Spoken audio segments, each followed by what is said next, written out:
Perfect, perfect. All right. Sorry, everybody. I'm used to controlling my Zoom. Okay, so we have Teresa Savage.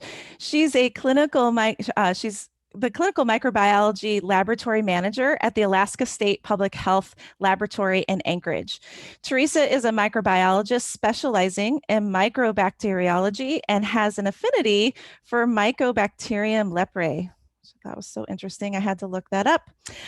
We also have Dr. Carla Britton.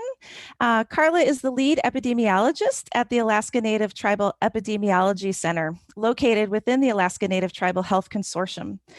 Carla holds a PhD in epidemiology, a Master's of Science in Environmental and Public Health, and was a CDC Epidemic Intelligence Service Officer based out of the state of Idaho. We also want to welcome Nisha Fowler.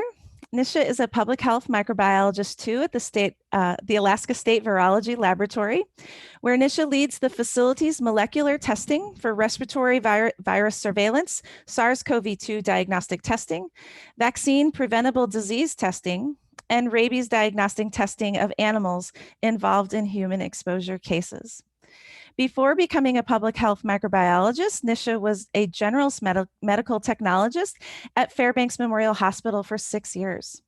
Nisha's 16 years of experience at the Alaska State Virology Lab has allowed her to collaborate with entities such as the CDC and Prevention and Alaska State Epidemiology and local and community medical providers. We also have Dr. Jean Snyder. Jean is a family practice physician where she's been practicing in Alaska since 1993. Dr. Snyder teaches for the College of Health in the WWAMI program and has been involved with the UAA surge team, contact tracing surge team, since August. Dr. Snyder has been such an important part of this surge team where she's been teaching in this shadow lab, training new contact tracers, which is so important, and is also a team lead and now is currently playing a role with the cluster team, with the contact tracing team. And then finally, our patient case, we have Toby Germany here. Toby is a 32-year-old wife and mother of 2 young children.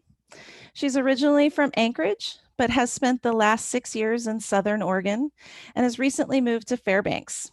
Toby's studying pre-nursing and has spent unfortunately most of the month of September ill with COVID-19, and she's here to share her story. So at this time, what I'm going to do is I'm actually going to hand it over to Toby and Dr. Snyder.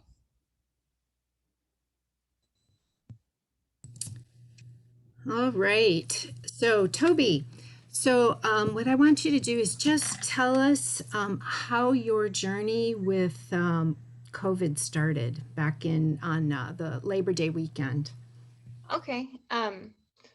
I spent Labor Day weekend with my best friend and her family out at a cabin, and everything was fine. No one was sick, and we came back from the cabin on, I think, the 7th. So we went on the 5th, and by the 7th, my friend started feeling ill, and she went in for a COVID test, and it was positive, and she called everyone we were with, and so I thought that I needed to go get tested right away.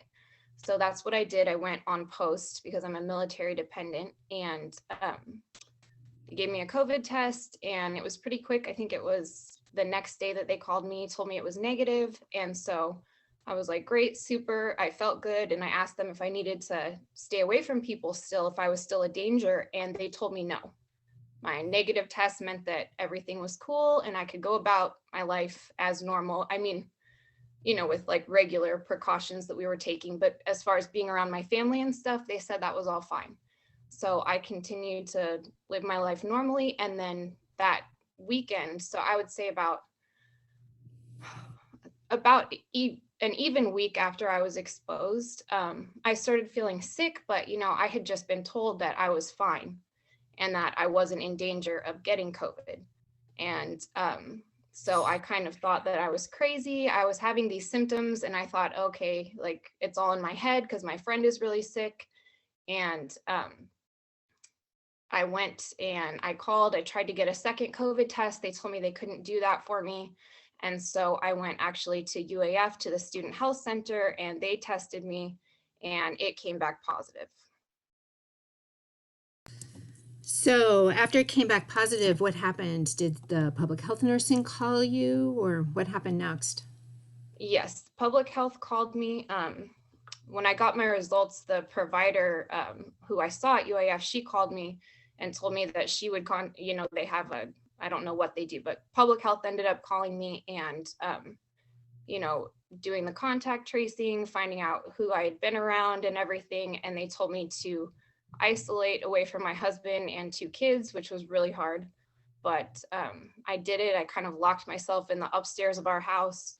My husband took off work. He had the kids downstairs, and I just stayed ill in a room by myself for 10 days. So how did you take care of yourself doing that? Uh, I didn't really. I remember I called the provider I saw several times. She had told me it was okay to take Tylenol, and I was still having really bad body pains and stuff. And I really wanted to take ibuprofen, and she told me I absolutely could not do that.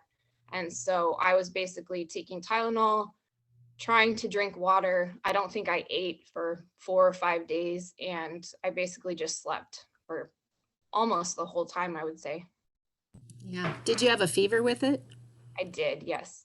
It wasn't it wasn't super high. Like a lot of the times I would feel like I had a fever with like really bad muscle aches and headache, and my skin would hurt, that kind of fever feeling. And then I would take my temperature and it would be like 98 degrees, but I would feel like I was burning up. And then other times it would be like 101, 102.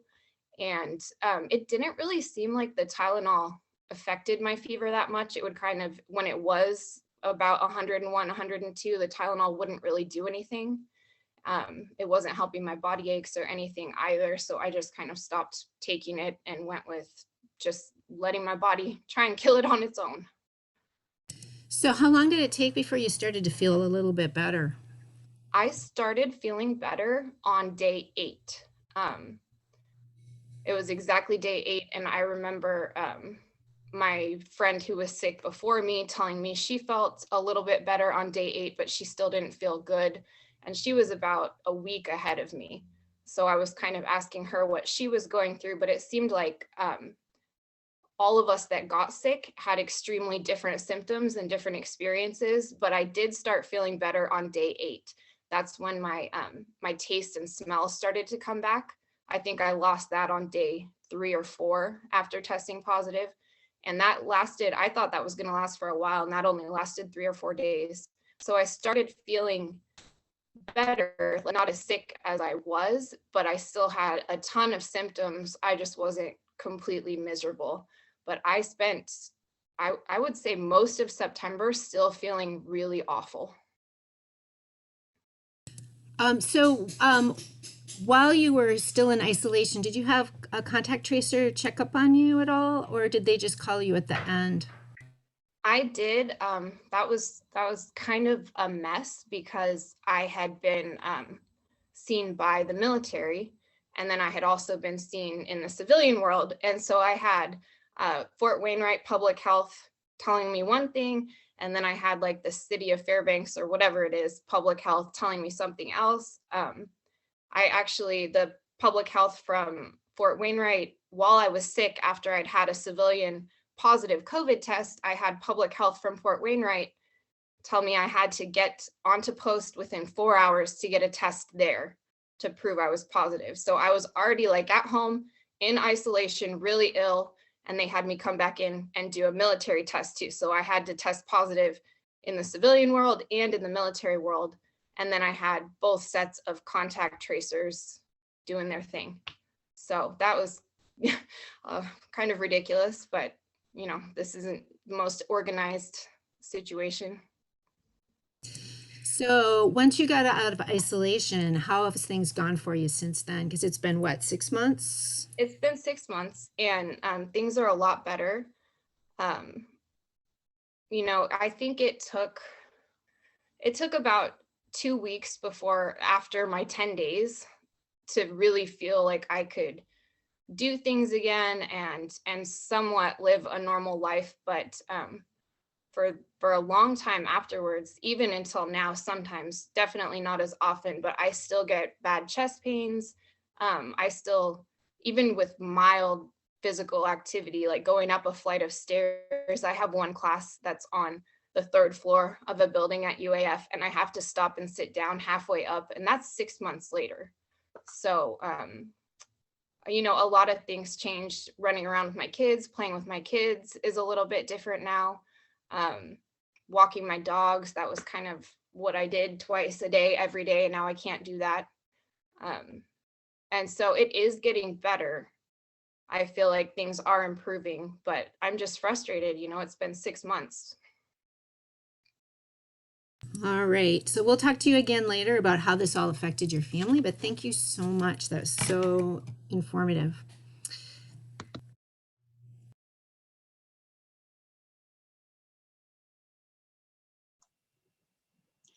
Gosh, thanks, Toby, for sharing your story. It's pretty impactful to hear the patient point of view and what actually happens to you, because we run testing here all day long and we try and keep patient care as the focus, but sometimes you get so into the testing and the results, you don't realize all of the other things that impact. So thank you for that. So I'm Teresa Savage, and along with Nisha Fowler, we both manage the state public health labs here in Anchorage and in Fairbanks. And I'm going to introduce you today to something called infectious disease. So what is infectious disease? Infectious disease is simply the ability of a microorganism to infect a susceptible individual. And there are several key factors that impact the susceptibility of a host. Next slide. Let's talk about routes of transmission first, because you can get infected by a bug, and I'm going to call them bugs. Virus, parasite, bacteria, mold, fungus, you name it, via either the air. You're going to breathe it in through your nose, your mouth. Your eyes can be a source of getting infected. How clean is your food or water that you're drinking? Vibrio is known to exist in water and infect water sources. How clean are the apples that you're ingesting? People go to the grocery stores all the time. They touch their face, they touch other things, they touch door handles, and then they go and inspect their produce, and they're touching everything. And then if you buy it and you don't wash it off effectively, you can ingest those things and they can make you quite sick.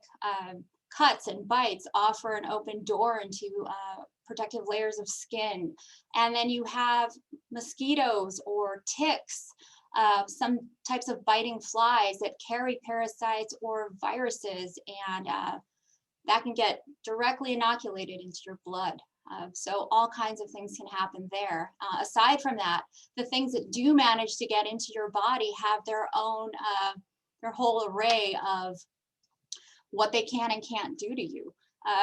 So there's a thing called an infectious dose, and that basically means that the least amount of bug required to infect you and cause disease and make you sick would be considered its virulence factor. So if you have a bug that gets into your system and it only requires maybe 100 organisms, it's got a super high virulence. It's going to cause sickness with the least amount of bugs. Other things take a lot, you know, it could get into your system. It'll have to replicate a ton before it starts causing sickness within an individual. But then you've got like virulent strains of bacteria. Some of them can have a capsule, which will mask cell surface structures that antibodies or phagocytic cell receptors can recognize, thus inhibiting phagocytosis. Pathogenic bacteria can produce different toxins, endo and exotoxins. Bacterial can have fimbriae or pili that help stick or adhere to a cell. Fungus and even viruses can adhere to cells too. If you think of the spike protein of SARS-CoV-2, it has the ability to get on a specific cell, many cells actually for coronavirus, and attach there and begin to get its RNA into your cell for replication. Through these bonds called antigen and receptor interactions. If they can get into your cell, can they persist? Will they survive in a macrophage? Like TB has TB is known for being able to get into a macrophage and survive, and to attract, your body will then try and kill it off, and all of these macrophages create a granuloma, but it creates this environment for mycobacterium that allow it to persist in your body. It's really hard to get rid of it once you have an infection. And then at the last piece, you got to think of the host, like, how frequently have you been exposed to something that maybe you have memory B cells in your body to create antibodies towards that thing, and you can fight it quicker.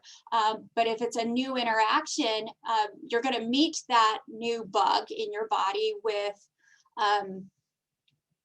what you've already got going on, which is basically IgM. It's like a blanket, very generalized antibody that will adhere to the virus and start to trigger the adaptive immune response. But I got ahead of myself. You've got physical chemical barriers, you've got your skin, you've got your mucosa in your nose and in your eyes, you've got things to protect you, you've got hand hygiene, super, super important. I know you've been told from when you're a kid to wash your hands, but the amount of touching that people do really contribute to self-inoculation a lot of the times. And then you've got a whole range of microbial flora that live in and on your skin and inside your body. And they're very friendly for the most part, but say you get sick with something and you take an antibiotic and you kill off a lot of that good flora, you leave an opening for something more toxic to start replicating and infecting you. Next slide, please.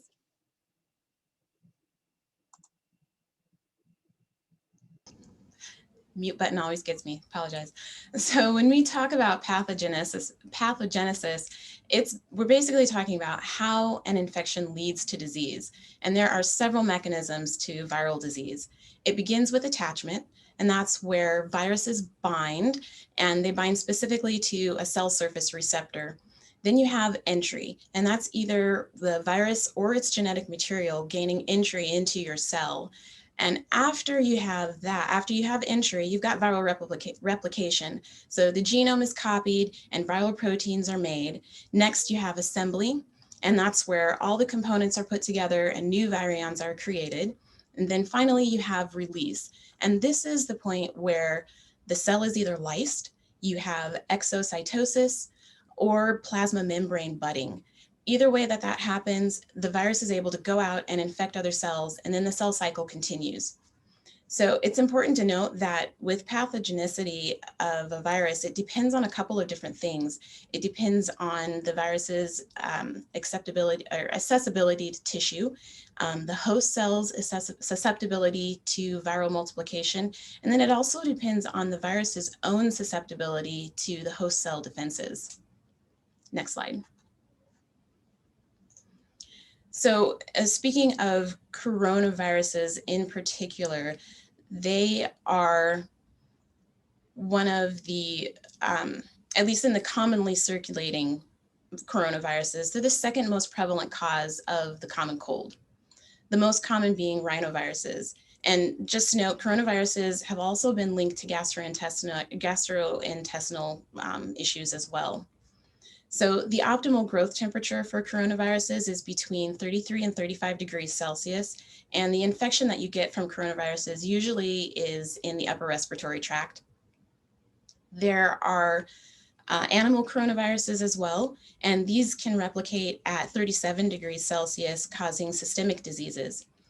There are some animal coronaviruses that I know we've all heard of, and those are ones like the severe acute respiratory syndrome, Middle East respiratory syndrome, that's MERS, and of course our SARS coronavirus too, and all of these viruses have been the causes of outbreaks in China, the Middle East, and the world, respectively. Next slide.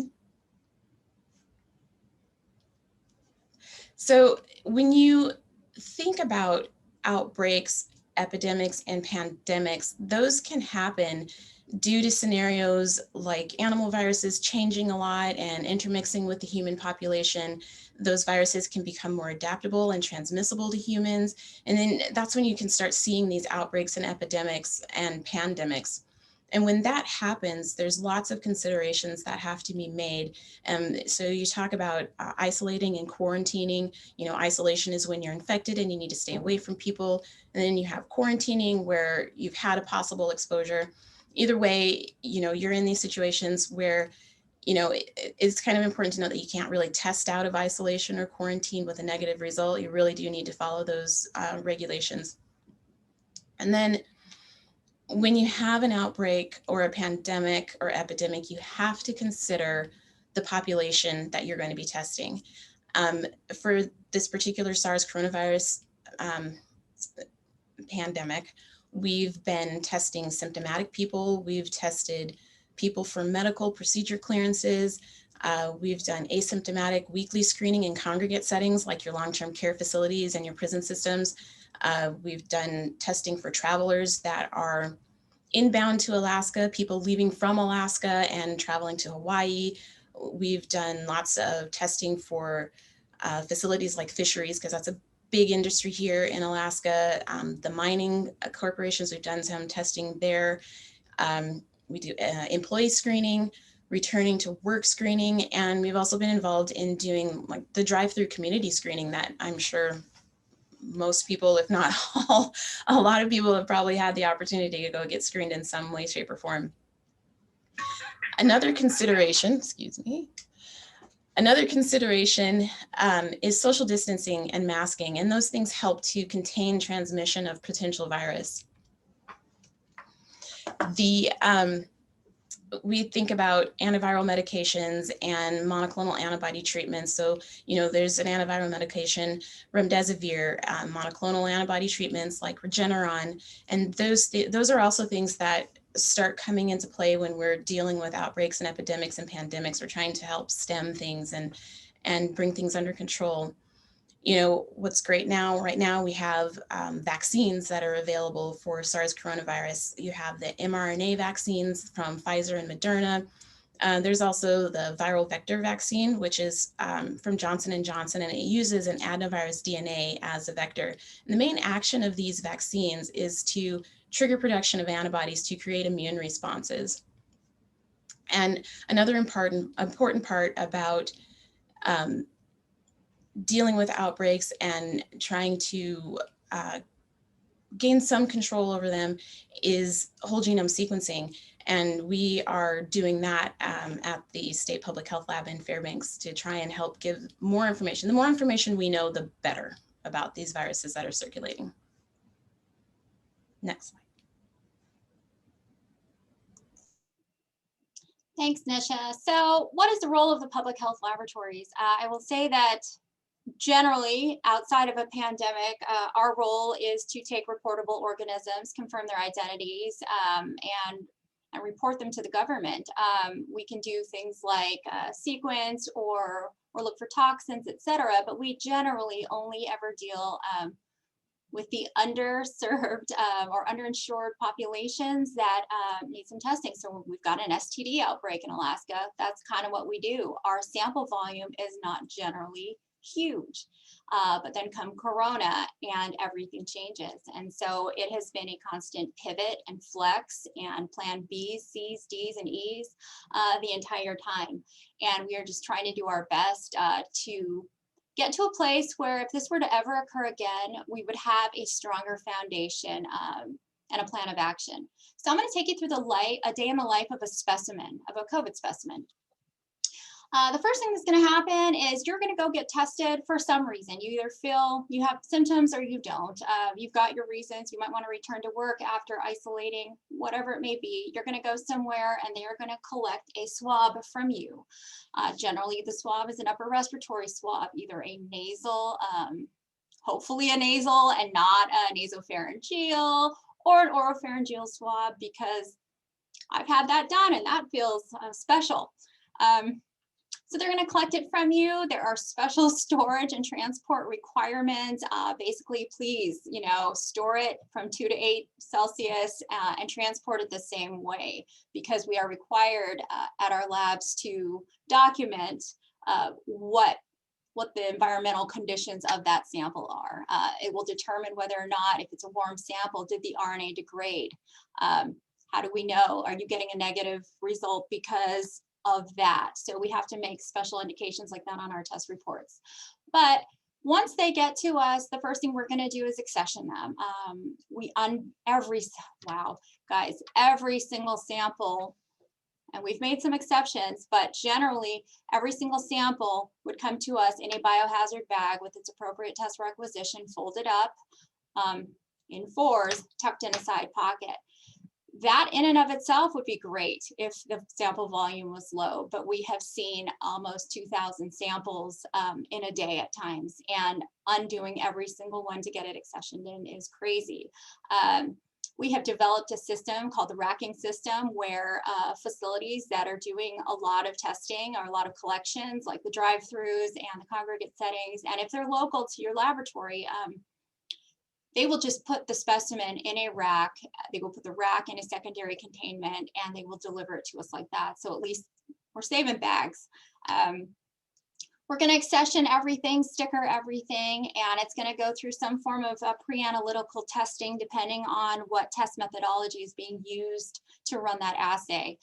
So if PCR is being run, there's an extraction step that has to occur before it, and that will happen at that point. Then we do the testing, and we'll talk to you about the testing in the next slide, but we've got two different platforms here that we do. I do want to mention that we are not a point of care facility, so we don't do any rapid tests here. But an appropriate test for viral detection would be the RT-PCR, an ELISA, cell multiplex assay, cell culture. And so we do RT-PCR here, and we do another testing platform called transcription mediated amplification. There are antigen tests out there. Antigen tests look for viral proteins in your sample. There are the rapid molecular tests that you can hear of. You can go somewhere and get your test result within an hour. That's the Abbott ID Now or Cepheid Gene Expert. They've also got these cool antigen tests now from Abbott, the Binax Now cards. Those are pretty cool, and I've heard that they have just been able to update their app to be able to talk to public health. So the results are transparent. You know, a big thing is the reporting piece of a test result, especially for a positive, due to contact tracing, due to transmissibility, due to trying to quench this virus. But what we do here is we only do we do molecular testing here. We do high throughput molecular testing here at our laboratory. These are the two basic medias that we use here. VTM is the one on the left. It could be viral transport media, it could be universal transport media, or even saline PBS we accept. A swab, there's all kinds of swabs out there right now, and it took a long time to kind of refine which kinds of swabs can be used.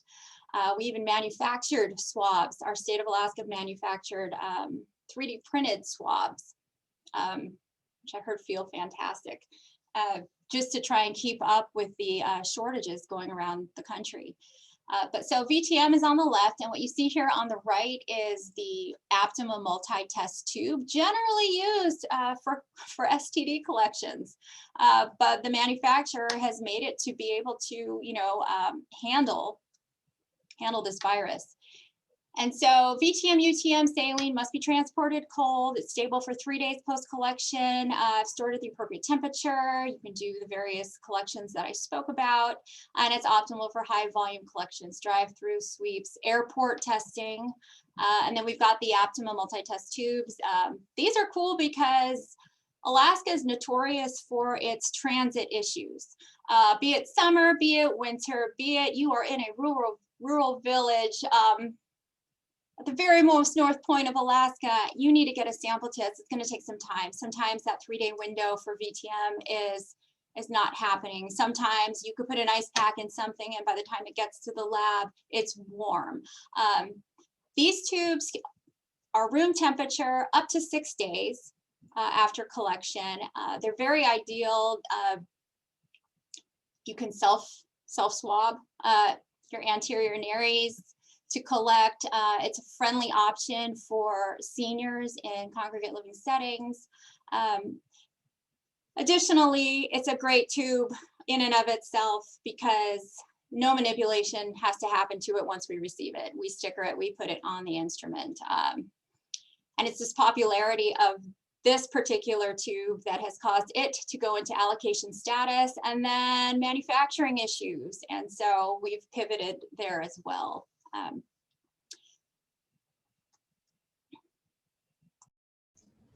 So in speaking of the testing platforms that we use at the state labs, one of the ones that we use is real-time reverse transcriptase PCR. This is the TACPath COVID-19 combo kit that we're using, the assay that we use the most. The very first step to this process is the extraction process. We have to get the RNA from the sample in order to test it. So once we have that RNA, we put it into the test system, and this assay that we're using targets the open reading frame 1AB, the spike protein, and the nucleocapsid protein regions. So we're testing for all of those different regions of the virus in order to call it positive.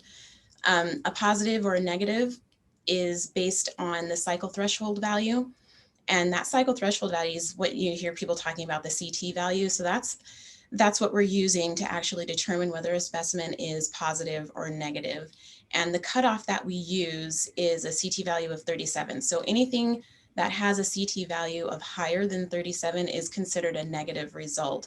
And so basically what that means is that smaller CT values indicate a higher viral titer, and higher CT values indicate a lower viral titer. Our other testing platform does about 1,000 plus samples a day. It's our Hologic Panther, and it uses that beautiful orange multi-test tube. And basically what happens is the virus is lysed. The ORF1AB gene is targeted for amplification. A probe it finds the target, and a chemiluminescent detection occurs, and results are reported in something called a relative light unit, an RLU. Generally a positive RLU, a positive sample will have an RLU of about 1,250, while a negative would be about 350. And so that's how that's determined. We have also determined here that there's no correlation in positivity levels between CT values and RLUs. RLUs are pretty stable regardless of a previous CT value. After we get the test result, our turnaround time from when we receive it to when we actually have a test result has been roughly 24 hours. All kinds of bottlenecks can occur due to data entry staffing issues here that are able to input data into our computer system. But once that's all done, a report is generated and returned to the provider via autofax.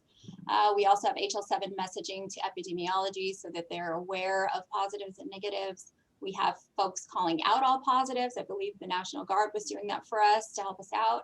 And then we are shipping all positive samples to the virology lab up in Fairbanks for sequencing.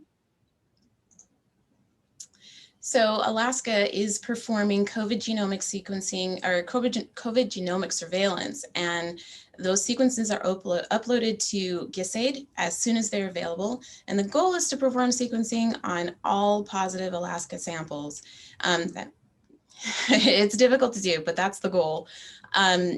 We see many mutations when we're doing sequencings, but not all of those mutations amount to variants, and not all of them are variants of interest. And just a little note about this chart over here. It seems like there's a huge increase in the amount of sequences, and that's not because we have this huge number of variants that are present. It's because we started doing more sequencing. So of course, the more you test, the more you see them. If you want more information about the sequencing that's happening here in Alaska for the Alaska samples, there is a weekly situational report that's prepared by the Alaska Sequencing Consortium, and that consists of a collaboration between the Alaska State Public Health Labs, the Institute of Arctic Biology at UAF, and the Department of Biological Sciences at UAA. Next slide. One variant of concern that we have seen here in Alaska is B117, and that one was first identified in the United Kingdom. This variant contains an asparagine to tyrosine mutation and a short deletion in the spike protein. We started seeing this one in Alaska specifically. We detected it first in December of 2020, and a separate case was identified in January of 2021. Next slide. So another variant of concern that we're seeing is the P1, and this one was first identified in Brazil. This is a variant that has 3 key mutations. One of those is and they're in the S gene, so there's a glutamic acid to a lysine mutation, an asparagine to tyrosine mutation, and a lysine to threonine mutation. We first saw this P1 variant identified in early February of 2020. And since that time, we've had 4 new cases identified. Next slide. So this B1429 has been upgraded to a variant of concern. It was previously just a variant of interest, but it's now a variant of concern. And we have identified this variant in Alaska. It was first identified in late December of 2020. So all of this information and all the sequencing data is definitely put to good use. That's, we want you to know that this information is being put to good use. And the people that do that are esteemed epidemiologists. Nice transition, Nisha. And I want to say that as an epidemiologist, I am like a huge microbiology fangirl. And let's see, next slide, please. So before we actually talk about the role of the epidemiologist, let's just define epidemiology. The actual official definition is on the slide. But the easy nutshell definition is, well, it's the study of the distribution and abundance of disease across person, place, and time. Some of you that are not necessarily in healthcare, but are in biology might recognize that similarities of that definition to the definition for ecology. Epidemiology and ecology really are closely related. So let's move on and talk a little bit more about the role of the epidemiologist and the epi team. So we're actually the people who describe the who, where, what, when, and how of disease. So in the early stages of an outbreak, when it's first been identified, this might actually translate into merely understanding what the nature and the course of disease is. So understanding what people like Toby have experienced, and also what the geographic extent of the disease is. And that actually will lead you to the definitions for outbreak, epidemic, and pandemic that Teresa mentioned.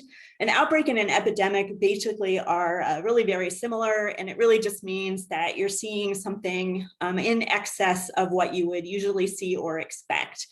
And a pandemic is really an epidemic with a much more global or broader context. And so, as you remember back a year ago now, we first started hearing about SARS-CoV-2 as kind of an epidemic. It was sort of, at least we thought, sort of geographically isolated and maybe in the area around China. And as it expanded, there were some discussions about whether we should call it an epidemic or a pandemic. And finally, the global extent really made it a pandemic.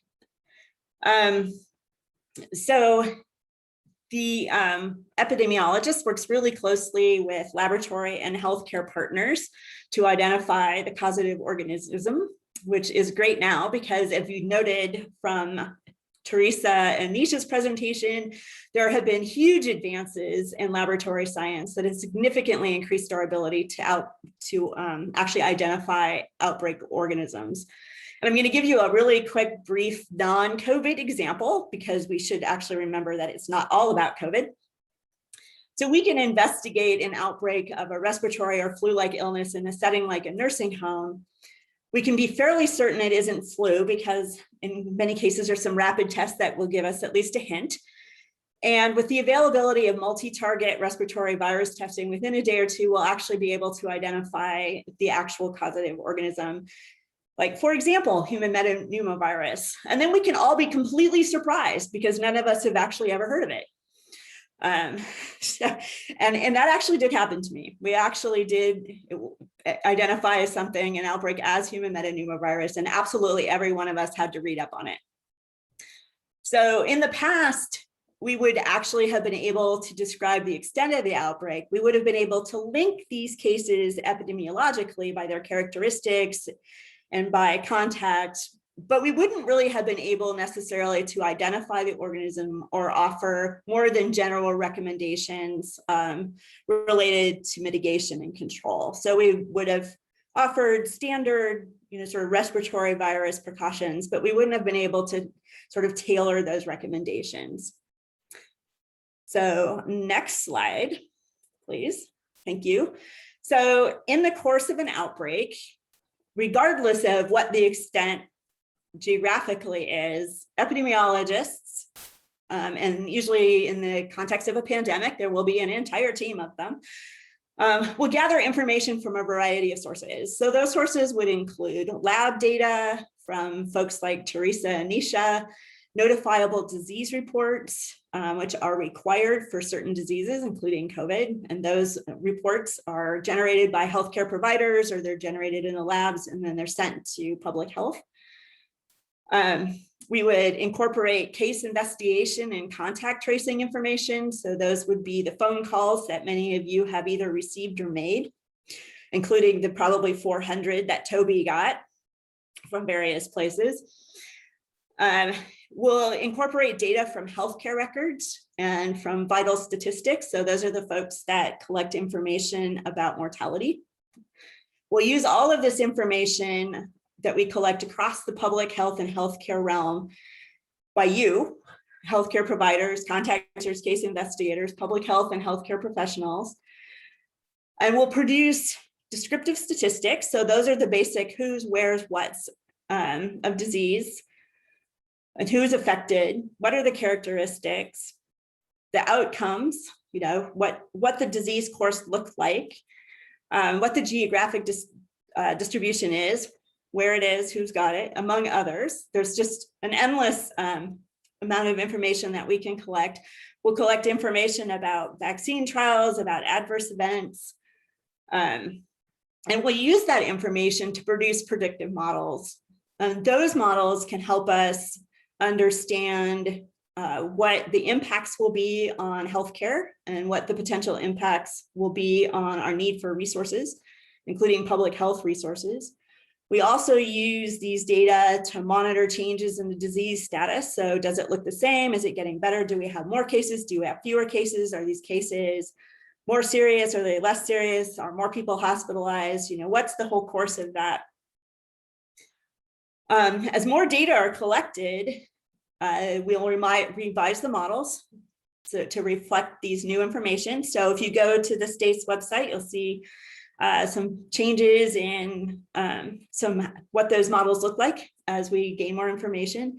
But really what you can basically think of is you can think of this as a picture which started out maybe as one or two brush strokes, but as we develop more information, really eventually this picture looks more and more like an entirely identifiable landscape. You can start to see the ships, you can start to see all those pieces of the landscape that weren't really obvious to begin with. So we also use epidata to make recommendations for prevention and for treatment. So some of those recommendations for like mask wearing and isolation and quarantine. Isolation and quarantine, by the way, are some of the oldest interventions that we have. They're really the interventions that we use when we really don't know anything about the disease. So, and you can actually go back in history and we use the same interventions for smallpox and for plague and everything else. It's really probably the bottom line interventions. And as we learn more about the organism and its transmissibility, we can develop other interventions. We also use epidata to both look at vaccine efficacy and to make some decisions about allocation and distribution. And then also epidata is used for recording adverse events, and all of those for vaccines and for other treatments, and all of those things kind of get lumped together. So really, in summary, the overall role of the epidemiologist and the epi team is to make sense of all of these data streams to ensure that at the end of the day, we have an informed pandemic response. And I would love to say that, across public health, we're really good at this, but I'd have to say that this particular pandemic response has probably been just a huge learning experience in terms of how we work together, how data is transmitted. And I think that there'll be some really significant lessons that we've learned from here that if we ever get around to doing kind of an after action review, we'll be able to really think about and maybe incorporate into what we are any next responses for any outbreak or epidemic. And so now we're going to talk about where some of these other information that these epidemiologists use come from.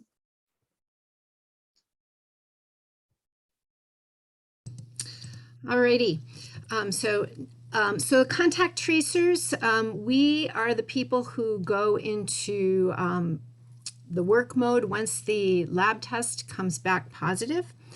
And basically you have to get a lab test positive.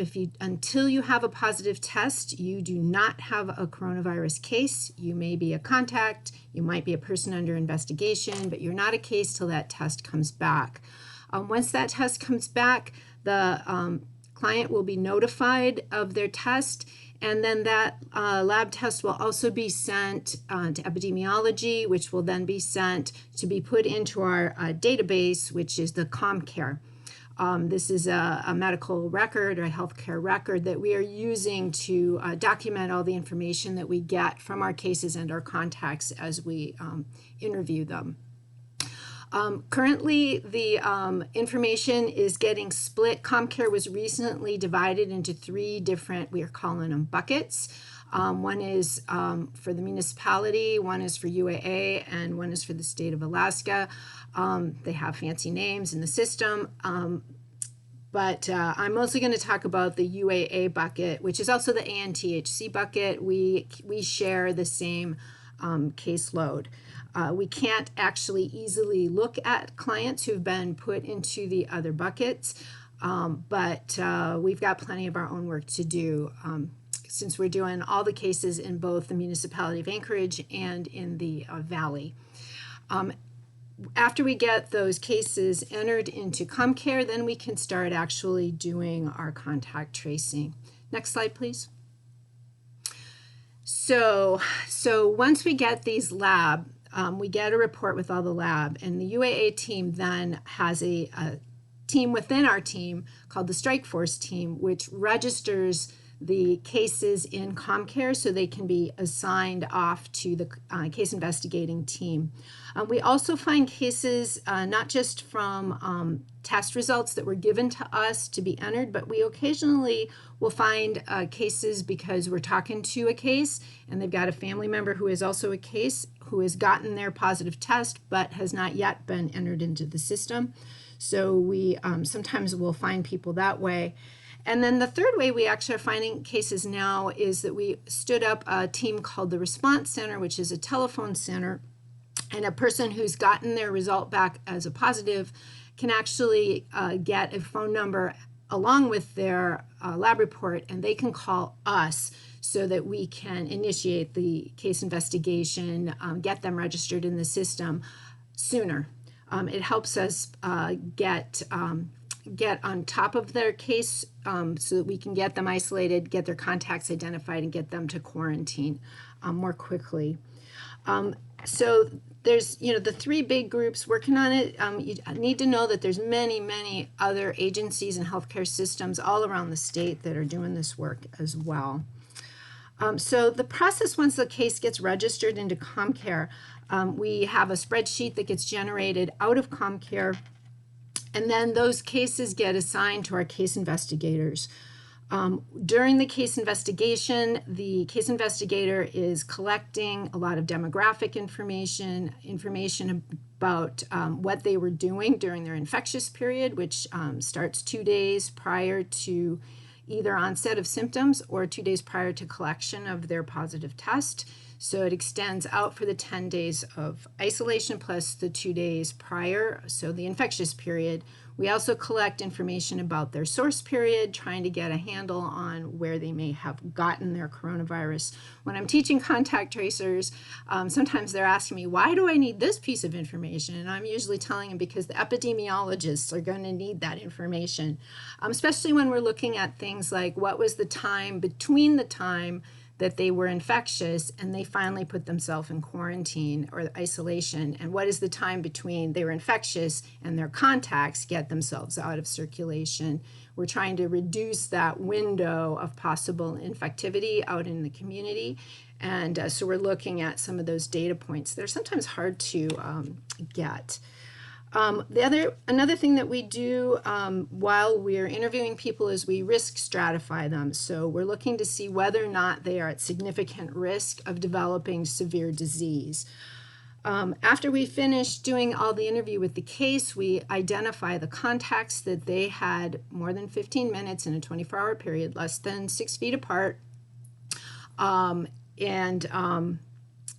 in the infectious period. So not before the infectious period or after the infectious period, but during the infectious period. Once we've identified those contacts, then we try to reach the contacts as well to notify them that they have been exposed to coronavirus, and then to give them information about their quarantine period and tools and information to help them successfully quarantine as well.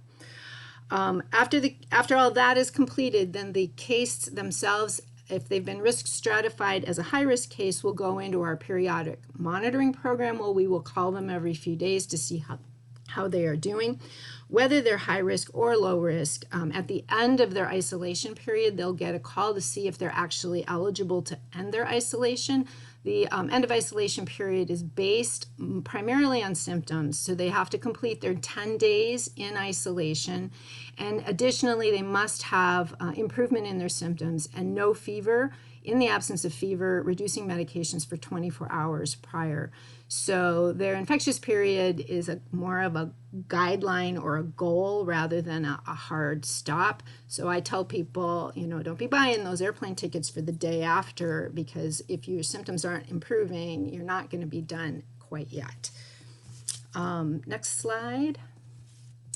So lots of challenges we've had. When I first started, the case rate was relatively low. We actually could do daily monitoring daily. We could actually do daily monitoring on the contacts. We actually knew our people that we were talking to. It was a really different game that we were playing. And things have changed so dramatically in these last many months.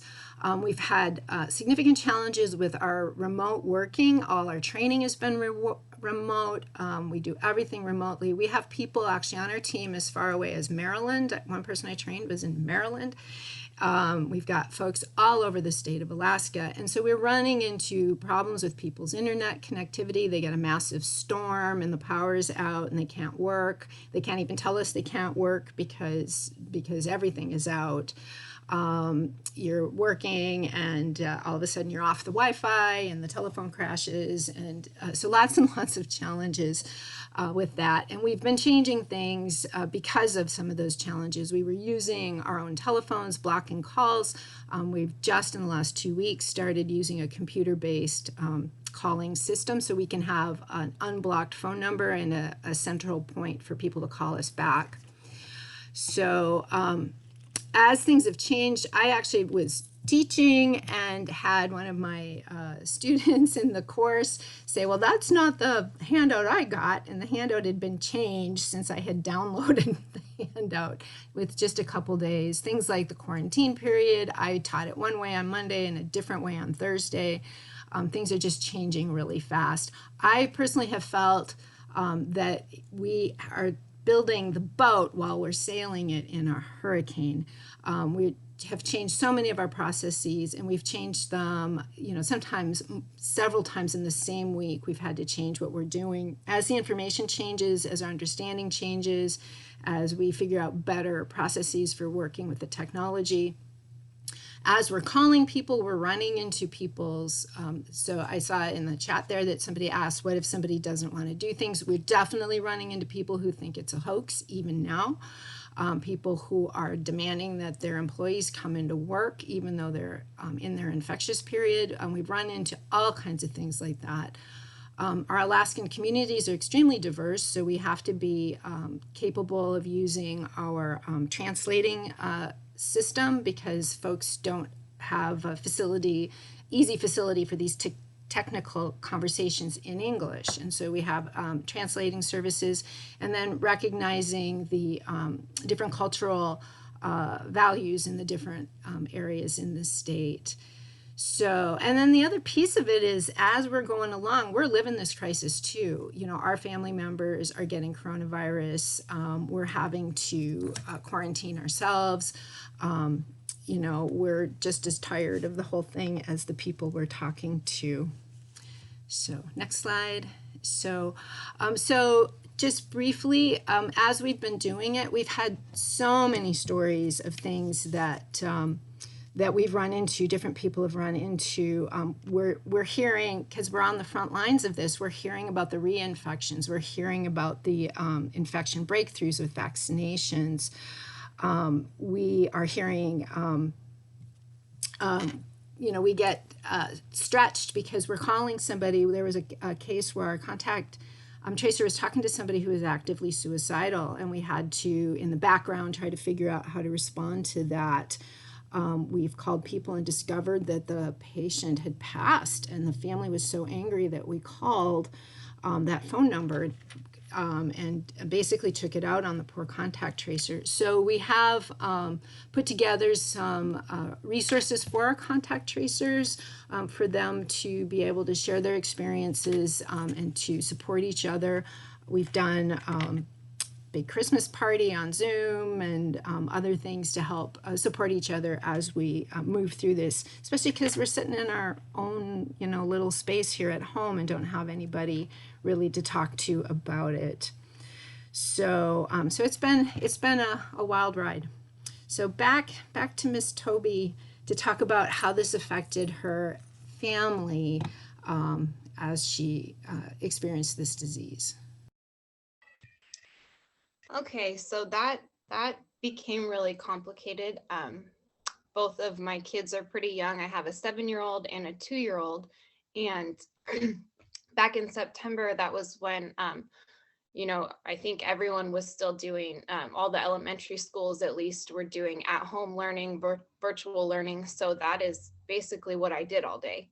I would do my kind of homeschool my daughter while taking care of my 2-year-old. And then in the evening, when my husband would come home from work, that's when I had all my own classes and labs and things. So when I got ill and had to isolate away from my family, it was really, really difficult. My family was also quarantining, so we didn't really have the extra family support. Like, my parents couldn't watch my kids. It was just, my husband had to stay home with the kids. Like, we all had to stay in the house. We just couldn't be around each other. So that was really hard. And my husband is an X-ray tech at an urgent care clinic. So he was really wanting to get back to work as quickly as possible and not wanting to get sick. So we had absolutely no face-to-face contact, not with masks or anything. There was always a door in between us. So he really had to take on my daughter's schooling and everything at home, and I had no involvement in any of it. I don't know how it would have been if I needed more help, if I needed help doing things. I can't even picture that, because I just had to be alone. So it was really hard on my husband having to take off that much work and taking care of my kids. I usually go and help out my parents a lot too. They live here in town, and my dad is not well. So I usually spend a lot of my time helping take care of him. So that was like 3 weeks that I couldn't do that. That was really hard. my symptoms got a lot worse during my 10 days. And my biggest thing really, the scariest, at least for me, I would gasp for air. I felt like I couldn't get enough air in my body and I would get dizzy. And I never really experienced not being able to breathe before or difficulty breathing, but it's pretty much the scariest thing I can imagine. And at least for me, nothing made it better. Nothing would make it go away or anything. So yeah, and 6 months later, I'm still having a lot of those issues, but that's all. Great. Thank you, Toby. And thank you to all of our panelists for their amazing expertise. And I hope you guys enjoyed that. I definitely, like I said, faculty and students alike are just soaking this information up like a sponge. So now it is time for us to kind of break off into teams, into small working groups, really just to kind of have a conversation and to talk about the different roles and responsibilities of our different disciplines and really get do what we're supposed to be doing with interprofessional education and getting you guys out of your individual departments and, starting to talk with one another. Couple things that I want you to pay attention to. One is we're going to have a large group discussion after this and a little debrief. And with 150 people, I'd like you to pay attention to what group number you're in, because I might call out group numbers in our large group. And then also if you could maybe designate one or two people that are going to be willing to share your group information when you're in that small group setting. So that way, hopefully it goes pretty smoothly when we try to come back as a large group again. Gloria and Carrie Ann, I believe they're going to open up some breakout rooms that you've been assigned to. Okay, cross your fingers that this works. Okay. Thank you, Gloria. So I hope you all enjoyed the breakout room time. And Gloria, I'm not sure if I was actually able to see. Were you able to see the numbers of your rooms? I don't think we. By the facilitator's last name versus the room numbers. So they should know who their facilitator was, and you can call them out by that. And Carrie Ann has a full list of those if you want her to run through those. Yeah, that would be great. So hopefully you guys had a chance to, just to kind of interact with one another and see all the different types of disciplines and programs that we have here at UAA. And again, the different, I always love having these conversations because of the different levels, of what, where students are in their, in their education. So I think what we'll do is, Carrie Ann, if you want to go to the next slide. So questions kind of for the large group. So what is at least one discipline that you were exposed to at this event that you hadn't previously considered as having a role in caring for patients with COVID-19? And let's see, is there anybody from Dr. Britton's group that would be willing to talk about that?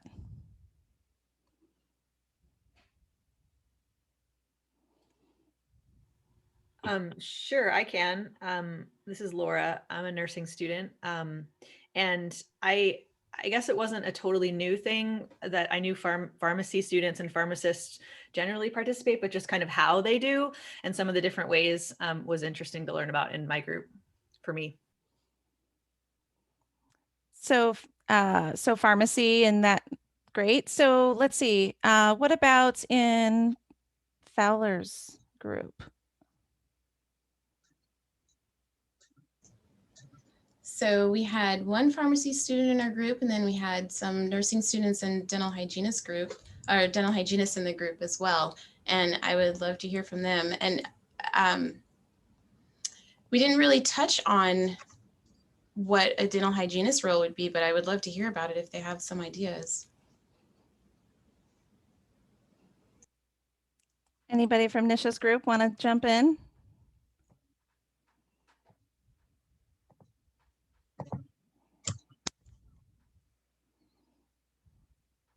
I guess I wasn't from that group, but we talked about it in our group from a dental hygiene perspective. We're obviously not like involved in the acute care of COVID patients, but we see our patients as often as every 3 months and have a really good baseline and a really good established relationship with them. So we're in a good role for providing education and then noticing any changes away from their usual baseline. And we do take vitals and look at a lot more than just the mouth. Excellent. Any other dental hygienists? We always love our dental group because we have such great representation. And I feel like sometimes we get kind of stuck in the, kind of hospital healthcare interdisciplinary team, and we tend to forget about these folks that have interaction with our clients and patients. So anybody else from dental? We had a great dental person in my group. In our group, we also talked about the fact that for Toby, she was stuck in bed for over a week. And we were talking about kind of the oral hygiene aspect of that and how we could offer some options that maybe some rinsing that she can do or things that she can do while she's ill and exhausted to try to help with her oral hygiene during that time. I guess I'll go ahead and add, I'm one of the dental hygiene students. Not specifically dental hygienists, but dentists in the dental profession in some states are looking at delivering some vaccinations. So that's another way that we can play a role in COVID care. Oh, wow, that would be fantastic. Liv, you have... Oh, go ahead. One thing that I had learned from the dental hygienists in our group that I hadn't even considered was the fact that their profession is one of the highest rated for exposure to COVID. Because their patient has to take off the mask. And so I hadn't considered that. And so that was an interesting aspect of our conversation.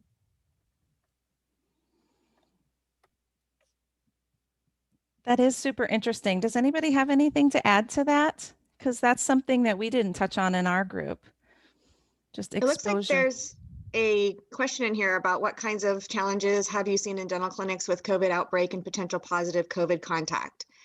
And I can say that we did get shut down due to a COVID patient showing up in our clinic, and some people were diagnosed with COVID, but through the contact tracing, it showed that our PPE was successful, and the patient that had come in did not have and had contact with the individuals that they were working with for the staff. Those people did not have COVID contact or positive tests. So for us, I think that was a really nice thing to see that what we're doing with our PPE, and because we're producing all those aerosols, it's actually working.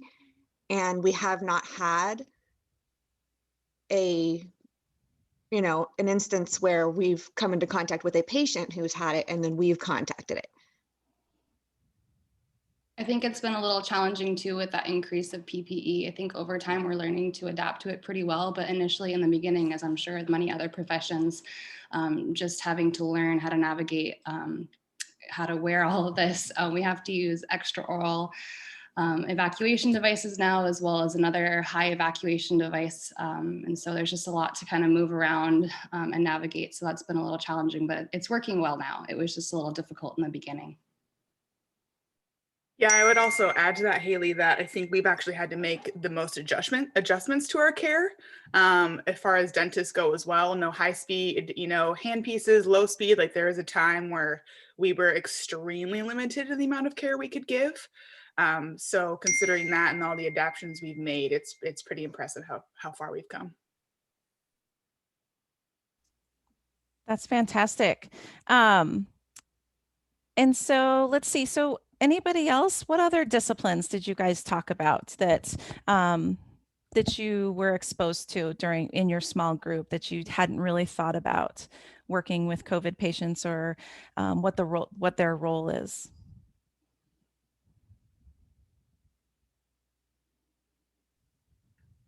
We had some dietitian students in our group. I don't know if anyone from my group would want to talk, or one of the dietitians want to talk about their role with COVID.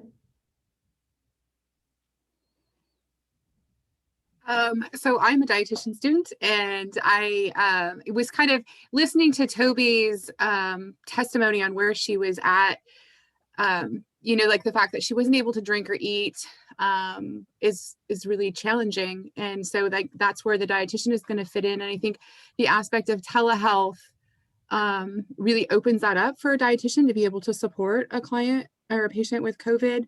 And in our group, it wasn't that we were exposed. I was kind of surprised that there wasn't any mental health or in our group, because I think that that is a huge aspect of patient care.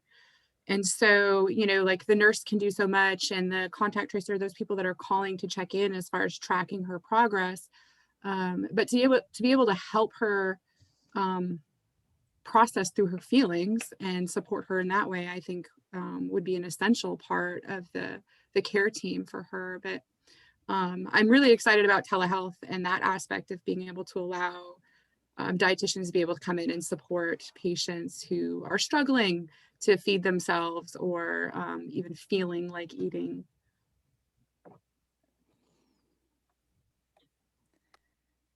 Yeah, that was one thing. So I'm a dietitian. That was one thing that I brought up in our group too, just thinking about the social support and resources. I agree. Renee, when I heard Toby say that, I told my group that she hadn't eaten for a couple of days. That really popped out at me.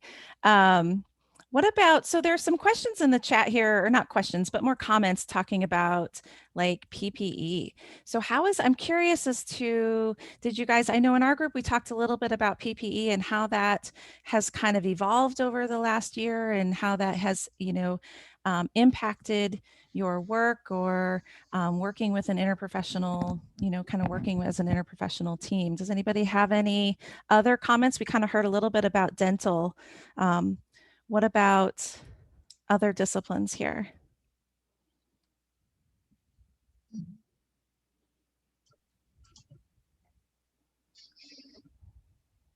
Anybody?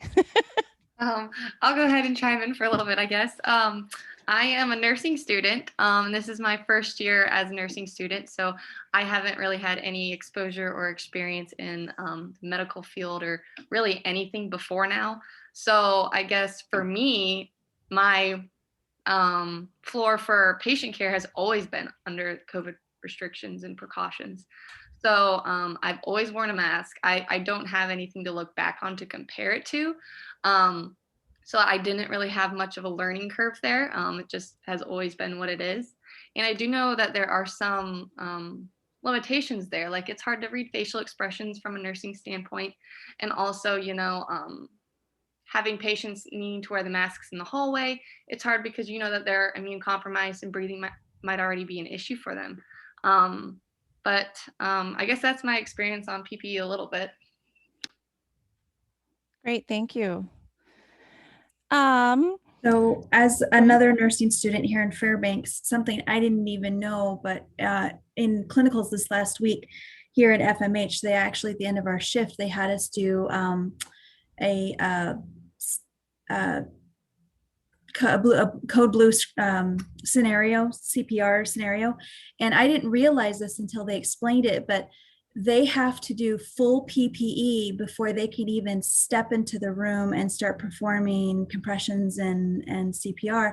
And they have to take all of the equipment in, you know, they can't take the whole cart. They have to actually take the defibrillator off the cart and everything like that. And so they actually had us do a couple drills where we had to like get on the PPE before we could even go and take care of the patient. And it was something I didn't even know about. And then they told us that if anybody goes in and starts CPR on a patient that's not in full PPE, that everybody that was on that code team then has to quarantine. So then you're talking to like, you know, all these different, you know, people on all these different units and floors are out of, you know, away from work. And that causes shortages on their floors and their departments. And so that was just a very interesting scenario because I've done CPR classes where, you know, you assess the situation, you jump in and you get busy. Well, you actually are taking several seconds to throw stuff on before you could even go take care of the patient. So it's just kind of eye-opening. Thank you for sharing that. That's super eye-opening. I agree. One person put here in our chat that talked about, which I think is really great, talking about the ethics professional's role. and the value of having an advance directive in the event a patient is intubated or otherwise unable to make critical decisions. Can you expand upon that and what you guys talked about? I think that's definitely a group worth mentioning.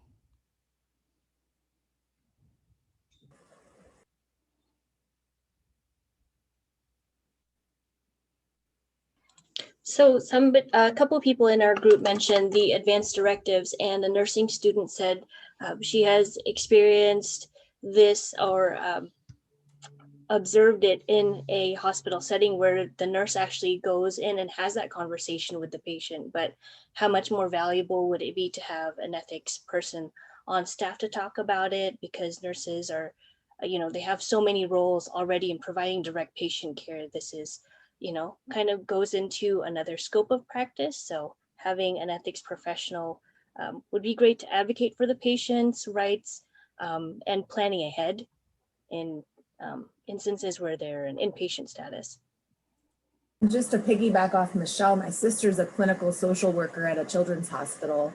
And a lot of her role, she works in the NICU, a lot of her role is around that sort of thing. So sometimes it's the social worker that has that ethics types of skill set. And not only that, but the ability to have those conversations with family members who are struggling with the whole scenario that they're in, right? So just thinking about who has those, what types of professionals have those special skill sets. It does bring in some of that mental health and the social work component, human services, those types of professionals. And I just wanted to mention that as well. I see Dr. Howell has in the chat that there was some discussion on mental health professionals, but not only that, the role of the intake, the receptionist, the people that are the front desk, the first people that walk in that you see as a patient. So I thought that was something else that we should keep track of here in the chat. It's hard to keep up with the chat. I know. Thank you, Gloria. One thing I wanted to kind of throw out there too, at our group, we had a first year med student that I thought was really great, since we haven't heard from medicine, but she talked a lot about how she's been learning or you can, do you want to speak up, my med student?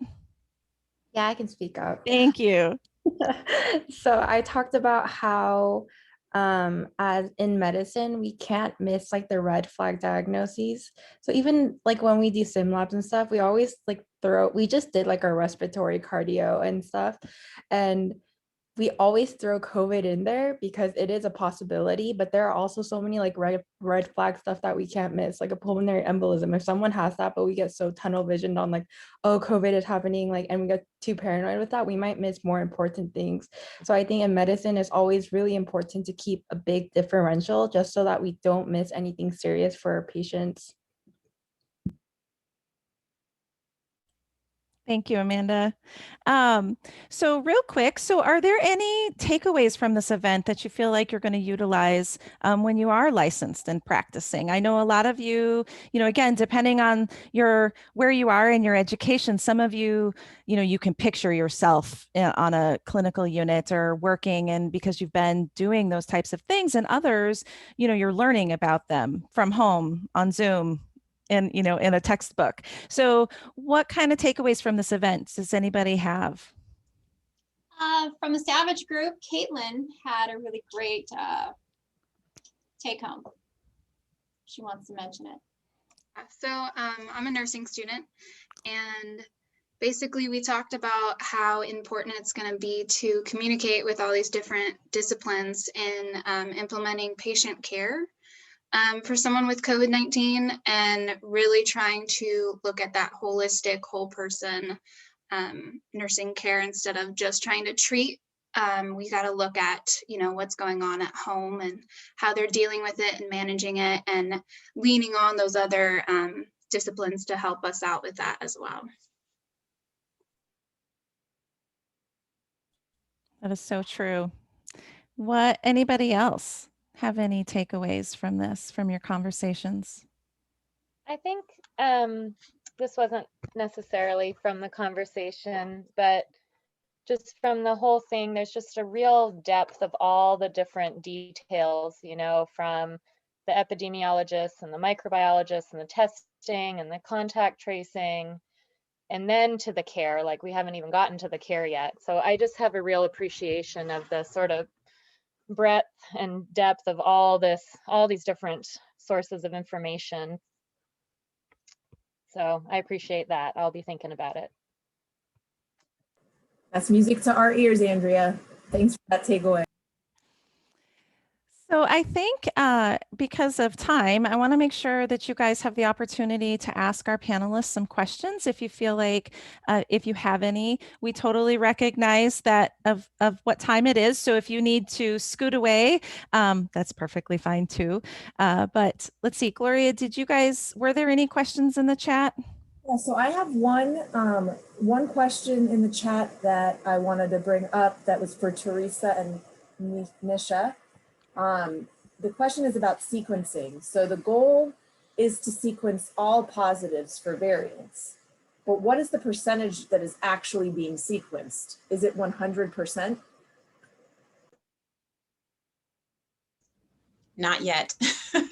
No, and it's going to be really hard to be at 100% simply because we don't get every single positive that comes up.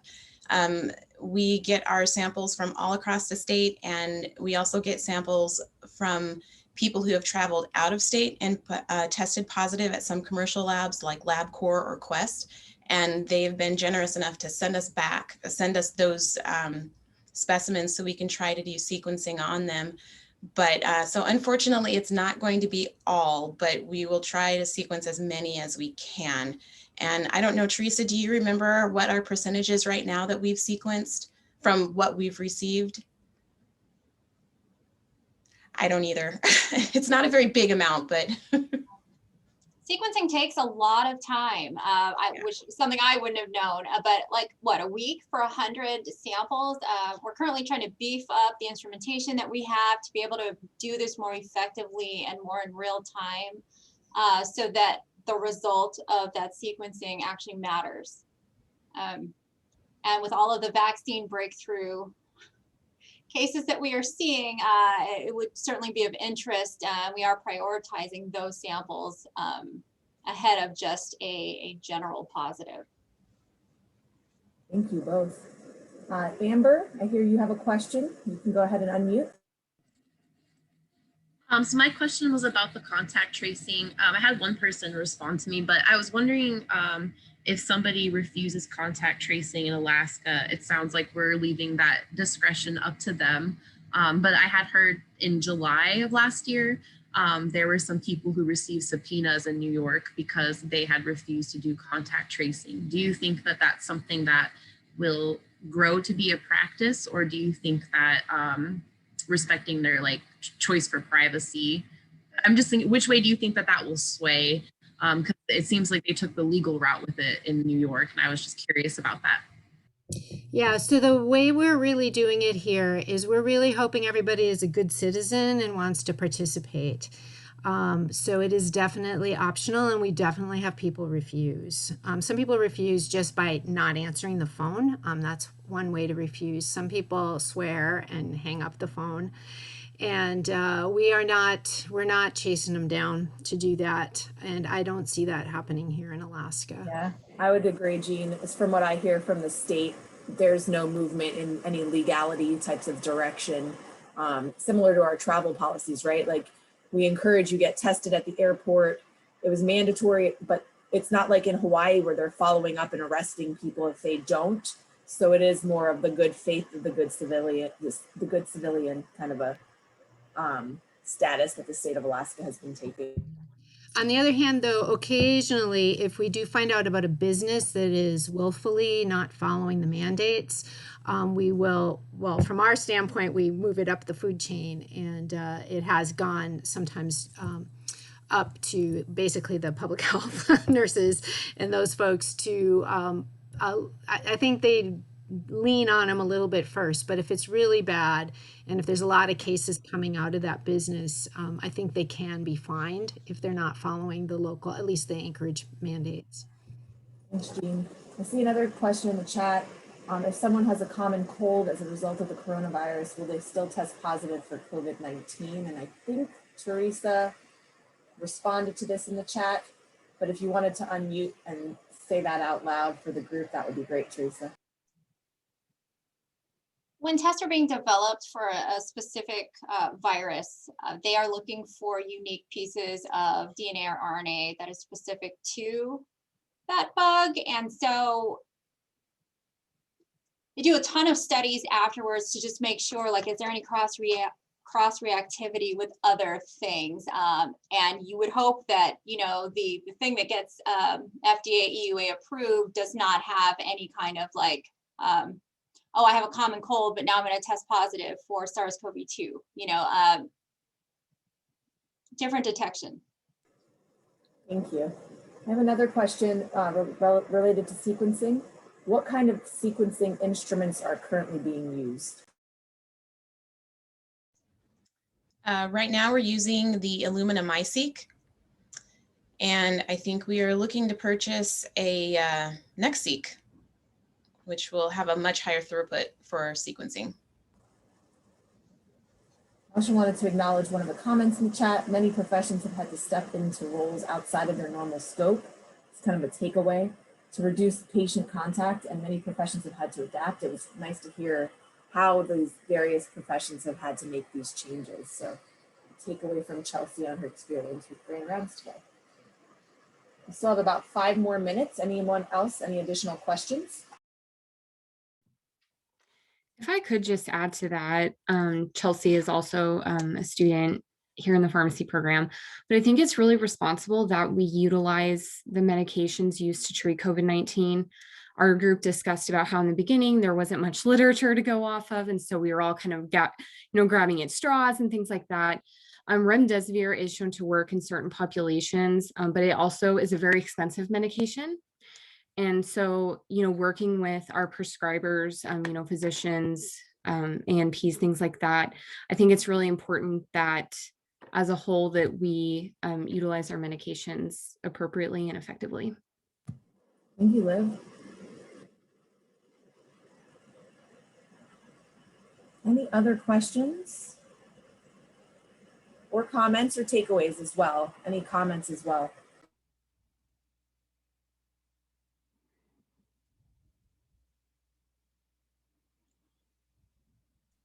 For sequencing, how long are you guys keeping samples? Do you freeze them to keep them?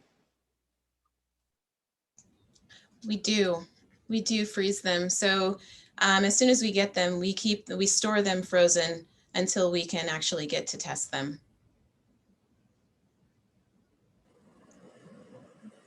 Not hearing any questions. Please do keep typing them if you have them. I'm just going to take the last couple of minutes to just unveil our next topic for next year's focus on our interprofessional events and activities. Every year, the University of Alaska Anchorage College of Health chooses a topic area that we then focus in on for the entire year. And since this is our final Grand Rounds event of this year, I wanted to use it as an opportunity to unveil our topic area for next year as well. So that being said, next year our focus area will be geriatrics, and we will be putting together these Grand Round events. We'll have one in the fall, one in the spring, with a focus topic on geriatrics, and then our simulation events and things that we run as part of our interprofessional education committee for the College of Health will be all focused on geriatrics. So something for you all to look forward to next year.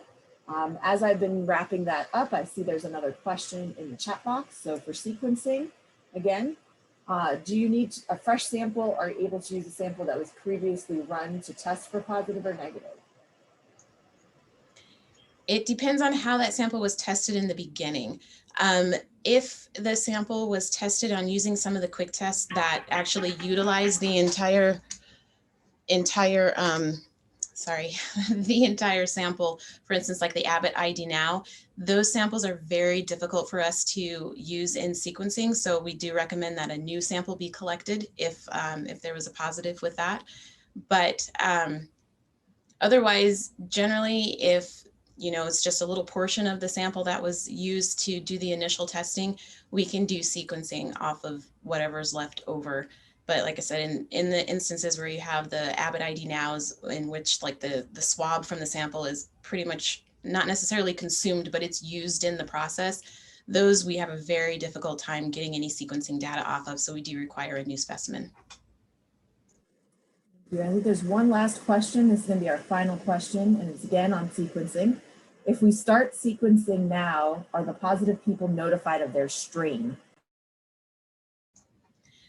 So no.